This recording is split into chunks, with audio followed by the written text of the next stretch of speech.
Welcome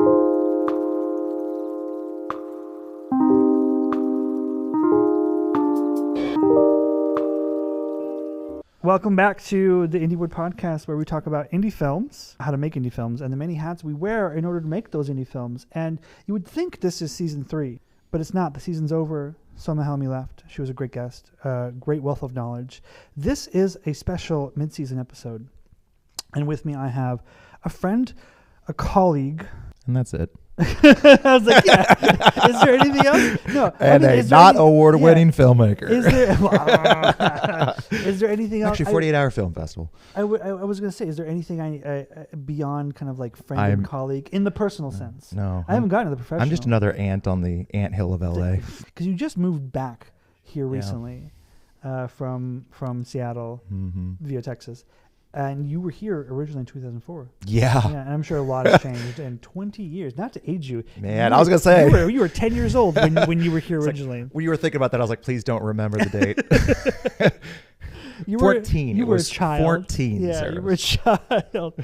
But we are here today for a special episode to talk about what's happening in the indie space, but also the filmmaking space, and a little bit about technology. I want to talk about how AI, scary, is changing things for filmmakers, maybe for the better, maybe for the worse. And what are we going to do about it? Yeah. So, Michael, before we jump into that crazy-ass topic, tell me about you. Because we met shooting live production, and you ran a theater for drag queens for a long time. Yeah, I did. Yeah, I didn't. I was technical director. It wasn't my. Well, that's technically much I like to take running credit it. for that. You were literally running it. Yeah. And then you had your own company, and now you're back in LA, and you're moving and shaking. So tell me beyond that little snippet about you a little bit. Well, I mean, I don't know what else there is. Like I said, I'm an ant on the anthill of LA. So that's it. As far as like what would be entertaining, what would be interesting, you covered already. But I mean, yeah, I've just been. Film has been something that I'm one of those people that I was born knowing that's what I wanted to do. Yeah. And you've done that for a long time. Age. You've done movies. You've done. I don't see corporate. That sounds like a dirty word. You've done like branded content. I've done a little. Yeah, I've done a little bit of it all. I've done everything from music videos to short films, to web series but also to shooting, editing, and directing. Yeah. Not all at once. Sometimes all at once. Yeah.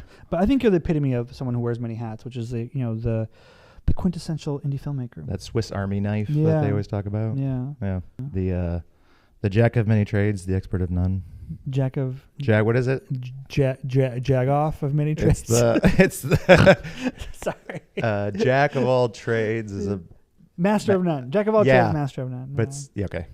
And so neither of us are jacks of AI or masters of AI. Yeah. But we have. I mean, I don't know about you, Michael, but I've used AI quite extensively in my work. Kind of. There's a caveat to that. I'm not like generating footage and being like, oh, I shot a short film. But tell me about your experience. Yeah, I'm tiptoeing around it. Yeah. Like there are days where I feel like, okay, when it's AI helping me assist editing, right, and taking care of tedious tasks and things like that, I'm all for that. I don't know anybody who's got too much of a problem with that, except for maybe AEs.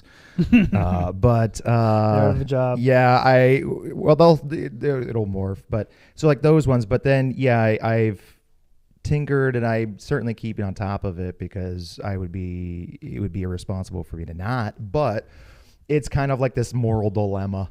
It's like if I go into using AI more and more in my projects, am I betraying my own community and the community of artists and what I want to have in the future? And then there are other times where I go, this is coming. This is nobody's going to stop this train, and the train of AI coming into art. And crashing through, burning it all down. Well, it's interesting you mentioned that, like, you've been using AI. We've all been using AI in like the editing space for years now. I mean, like, we used to call it a different name, like neural engine, like machine learning. Like that's what it's the same thing. It's just called AI now, quote unquote. When I say quote unquote, I'm actually doing quotes, so people watching on YouTube will see that, but people listening on whatever place you listen to, whatever. We've been using AI for a long time, either to help with transcription, to help with depth mapping. Resolve has a lot of really cool tools that help with giving your image data that you can then kind of center your color grade around. I mean, that's a really kind of vague and weird way of saying, like, just gives you depth maps. Yeah. And then recently, Premiere has had text to edit. What was it called again? Yeah, it's transcribe. Text. Yeah, it's text editing. It's text-based editing and stuff like that. I mean, all those tools are things that I'm not. Like those are tools. A lot of those organizational tools are ones that I welcome. What the AI I get nervous about is like things like the what? Generative AI. But even more to the point is like Disney has what is it, like Face Director? I think I read about. They have it's to change the emotional like performance of an actor. And so really? Yeah, I mean, as far back as like when Jurassic Park was filmed, the original one way back in the day, to continue the theme of dating myself, there was an actress, the actress who played the daughter, I can't remember her name, but she falls through the ceiling and a velociraptor is jumping up after her, and the stunt actress looked up at the camera, but it was the best take, and so they needed to take the lead actress's face and put it onto her. And I kind of look at that moment, and when I'm watching that behind the scenes and going, that that whoever had to go through that process was like, I wish I could just have something that could change it. Yeah. And now in like Marvel movies and stuff, apparently a lot of actors' performances are getting changed. And so that to me is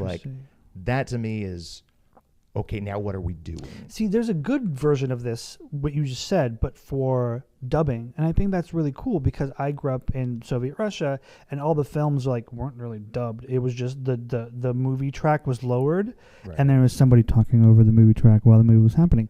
And it didn't feel like a dub, but more of a, like, I'm just going to repeat what they're saying in my own language. I don't know. It made me feel separated from the film. And then you have, I grew up on cinema from Hong Kong, Jackie Chan, like Police Story. That was a better dub, but you could see their mouth moving differently. And so what AI is doing now, there's a couple of companies doing this now where they kind of either scan your face or do deepfakes or whatever, but they'll change the way the mouth moves and they'll dub a different language over it so it looks like a real film in that native language. Right. Which is cool because as an immigrant growing up, I was like, oh man, there's no movies like this, Hollywood movies in my language, and that bummed me out. But this is the big complicated part about talking about AI is I agree with like it allows for stories that are told in other countries, for a Bollywood film, for me to be able to understand it better if they were to use that technology to help the actors speak English, right? On the other hand, it's like it always comes at a cost of a job, right? Because there's somebody dubbing out there who, Well, it doesn't necessarily have to be a loss of a job because people can still dub. It's just the mouth. Until AI's voice comes out, and now they're mimicking the voice of the actor, and so that's where this conversation about AI is so frustrating, and it's so hard to kind of wrap my mind around it. Is every time I think of a positive that AI brings, there's a family who's losing a job, and I just little Timmy can't edit. so I'm like, maybe I should just enter all these scene numbers on Premiere myself, and or hire an assistant editor or something to that effect, because that's where I think the biggest thing that we're gonna all have to kind of work through is that, and it doesn't apply just to our industry, it applies to every industry. There's a lot of really like the customer service industry. Anyways, we're not here to talk about customer service, but that's also kind of getting messed with. But generative AI, I think, is the new big bad. Have you seen the new Sora generative video AI? It looks as somebody who's like wanted to tell a complicated story, and I'm not a nepo baby, and this is the conversation that we're all having is I looked at Sora and I felt dirty just being on the website. I'm like, thank God it's not out yet. I don't have to face that moral question yet. Well, I mean, not that I'll probably be able to afford it. I feel like I've been an advocate for it, for generative AI and all its forms. I'm like, oh yeah, in this episode, at least a little bit, like it's good. I want to say that I do a lot of design work. I do a lot of social media work for social media. The company's unimportant, but they provide me a lot of photos that aren't cropped for social media. So I'll crop them, but sometimes there's a lot of empty space. And before I would have to like physically cut out, copy, extend, like do the little brush where I blend it all in together. And it would take hours to make a photo that was usable. So then I would use photos that maybe not as good.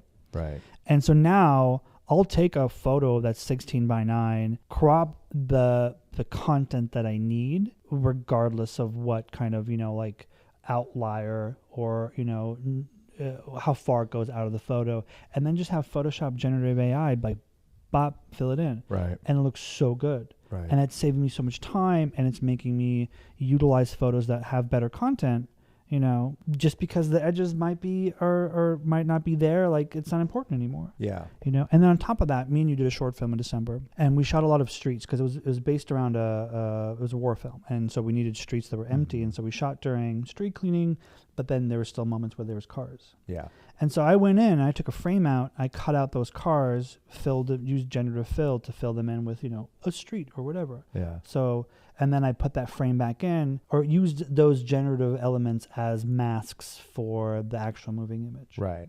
And it looks good. Yeah. Yeah. Am I cheating? For a film if that anything, you're cheating the city of LA out of permit fees. Permit fees. But I mean, that is that's the conversation that we're going to have in this industry is, like, what am I nervous about? I'm nervous about this art form. I'm nervous about acting. Yeah. I'm nervous about actors. I'm nervous about writers becoming, prompt writers. Yeah. I'm nervous about this craft. But then I go, radio was nervous about television. Theater was nervous about film. Where's radio now? Yeah, well, I'm kidding. Yeah, but yeah. Some are doing. It's amazing. Like there's still enough money in radio for radio stations to exist. But what I'm saying is, like, theater still exists, right? Yeah. This was a conversation that I was having was Broadway still exists. It doesn't make nearly as much money, but what do you care about? Do you care about becoming rich as a filmmaker and wanting that Hollywood system and wanting to be famous and you want to be that big director? And if you're like me and grew up in the 90s, 2000s, and you saw that glamorous side of Hollywood. Yeah. Originally that seemed really appealing to me. That was really interesting. But then as I grew my love for telling stories. Yeah. And so I go, well, I don't think telling stories is going to go away. It's just we're going to have a new competitor in the space. So to kind of switch back around, because I've been like, oh, generative AI is great. But I want to tell you two things. Yeah. As a writer, because you mentioned writing, you're like, oh, are writers going to be writing anymore? Yes. I recently am writing a synopsis for a producer for a project I pitched. And he's like, great, send me 2 pages. I wrote 5. Mm-hmm. And so when I was cutting it down, I was like, God damn, I can't, where do I delete things? I'm really bad at editing and deleting things that I've written because I have an ego. Right. And so I threw it in Chat GPT and I was like, condense this for me. Give me 2 pages. Yeah. And it did a bad job. Right. And so I was like, it's awful. I've tried to write a short film with no, Chat AI. it's terrible. It's the worst. And I was like, okay, give me a paragraph. And I was like, give me a page. So I gave me a page. And then I read it and I was like, this is really good condensed text. And so I started rewriting the synopsis using that text as a framework because it cut out the things my ego wasn't granted, all the condensed text that it wrote was vague. It was super vague, schlocky, nothingness. It was and the hero went through a hard journey to better themselves. And I was like, what does that mean? It's basically listed a writing prompt. Yeah, exactly. And so like a writing template. Yeah. But you wrote a script off a template, you forgot to delete the template. Yeah. But it gave me a tool in my tool belt, I guess, to condense this 5 pages into 2. Like I cut 3 pages out of the synopsis Yeah. of things that I was terrified to cut out. And does that make me a bad writer? No, every writer wants to like leave all their words in because their words are beautiful. You're all beautiful writers, people. But like, there's no way a script is going to come out of that because AI doesn't tell stories. Yeah. Yet. Will it? Yeah. From my understanding of how large language models function, I highly doubt it. But also, I'm a dummy writer. What do I know? I mean, the way I have a good and bad feeling. Good because I'm like, I'm kind of interested to see this, but also bad because then we're kind of seeing a whole different world, which is where you could just, somebody at home could type in a prompt and say you want to watch another episode of Friends that has never existed. You want to watch the time that the Friends cast went to a coffee shop after the end of the finale episode, and you want to keep watching. You want to take over.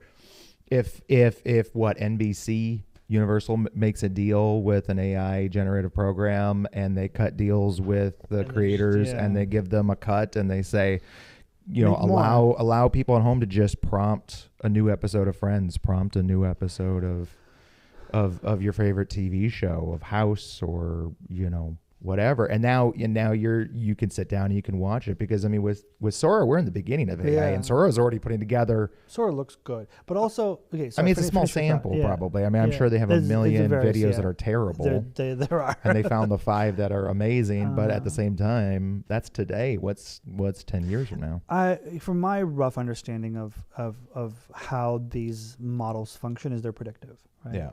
They take a data set and utilize it to algorithmically predict what should be there, right? Be it text, pixel, video, whatever. And we don't watch movies to see the image. I think we watch movies to see the story. And like I said, I don't think AI tells stories because it's predictive. It doesn't have an imagination. And maybe there's going to be an AI in the future that has an imagination, but I think at that point, that's the least of our worries, because we're going to be, Yeah. I was driving over here farming thinking, our blood for electricity or something. I mean, at the end of the day, just like any industry, you've got to be prepared to be malleable, and you've got to be prepared to change, and you've got to be prepared. I mean, I see actors all the time talking about, if you want to be in a feature film, you got to produce a feature. If you've never, if you want to break in, you want to be seen. It's like find the producer, find the writer. I mean, I've heard all sorts of different, but the same way with AI is anything else that changes in this industry. You have to be able to say, okay, where do I take my storytelling abilities, and where can I fit into that puzzle? And I mean, I think it's important for us to all be thinking that right now. For me, what I would just to say really quickly, I was thinking of it, and I want to say it on the podcast, which is, because I think it's a neat idea that I like to toss out there. It's just like how we have rating systems for films that are appropriate for different audiences. I would like to start seeing a rating system on films for how much AI was used. Yeah. So like that should be like standard. There's some sort of code. It's rated, or it's got a 13 rating or something. I don't know. But that means AI 30%. Yeah. Like it's like but there should be like the performance on the actors' faces, has that been changed? Yeah. Because then, what if they win the Academy Award? Is it their performance? I mean, these are really nuanced questions, and I think it's going to be a complicated world with these kind of tools. But I don't think people should be afraid to use these tools. I think people should be afraid to replace storytelling with these tools. Yes, absolutely. Yeah. I will end on this. Now I will end on this. Someone posted a Reddit post. Someone said something on Reddit about this VFX production company, big production company, unnamed. Granted, Reddit, no evidence, grain of salt, take it as you will. But they said that they hired. It's on Reddit. It's true. No, right? It has to be. Why would anyone go on the internet and lie? Nobody lies on Reddit. No. Reddit is filled with honest, upstanding individuals. They went. This production company, VFX production company, hired 12 prompters. Oh. I didn't register the phrase. That job title hadn't hit me before. Yeah. And so they replaced a bunch of digital artists with prompters, and they were like, we're going to see how this works. And the supervisor was like, cool, give me an image of a whatever forest. Right. And they gave her like 40 images of a forest. And she's like, cool, this is great. These look really good. Here's some notes. We need this painted, this changed, this shifted, whatever. Yeah. And that's when the workflow began to degrade, because these prompters, quote unquote, I keep forgetting to say quote unquote when I do quotes. And so these prompters couldn't take these notes. And the process of developing an image usable in the project fell apart completely, because none of these prompters, quote unquote, were artists. They didn't know the artistic process or the words or the workflow. And so within like 2 months or 6 months or whatever, 2 to 6 months, they were all fired. Yeah. Because, yeah, sure, you can use AI. AI is already costing jobs. Yeah, exactly. But not the ones you think about. But it's not going to replace talent, right? Like it's not, because you could generate an image, but then when you start to fiddle with it, it's not going to be able to, you're going to need an artist to really bring the image into the space you need it to be in. Mm-hmm. I think on that note, we'll just leave AI to die, to go the way of 3D. Well, maybe not. I don't know. I think it's scary. You're right. It's scary. I mean, puppeteers were terrified when George Lucas was doing Star Wars. Well, I mean, a lot of puppeteers were used to Star Wars. I'm sorry, I was thinking of the sequels or the prequels. Yeah. But like, it just, when computer generated effects came in, puppeteers were like, well, I mean, now our artistic realm has shifted from physically making objects with our hands to showing people how to model it on a computer. Kind of. Do you know what they're using on the new Alien movie? I do not. Puppets. Thank God. Right? Thank God. Well, the new Beetlejuice coming out, I heard that's a lot less Michael Keaton's a puppet. Yeah. Man, I wish this wasn't ending right now. I was like, I got another... we just tapped into a whole other section of this. Oh, okay. Michael, thank you for coming on the pod. Thank you for having me. Thank you for talking about AI. We'll be back with more specials. I think we have a lot more to chat that doesn't really fit in the indie space, but is really indie adjacent. Yeah. That's what it's going to be called. The specials are being called indie adjacent. Oh, my God, I love it. I love it. Put it on a t-shirt. Yeah. All right, everybody. Take care. See you next time. Thank you for listening to the Indiewood Podcast. You can find us on anywhere you find your podcasts and on Instagram at IndiewoodPod. See you next time. From the CFA Network, Cinematography for Actors is bridging the gap through education and community building. Find out about us and listen to our other podcast at cinematographyforactors.com. Cinematography for Actors Institute is a 501c3 nonprofit. For more information on fiscal sponsorship, donations, because we're tax exempt now, so it's a tax write-off, and upcoming education, you can email us at contact@cinematographyforactors.com. Thanks.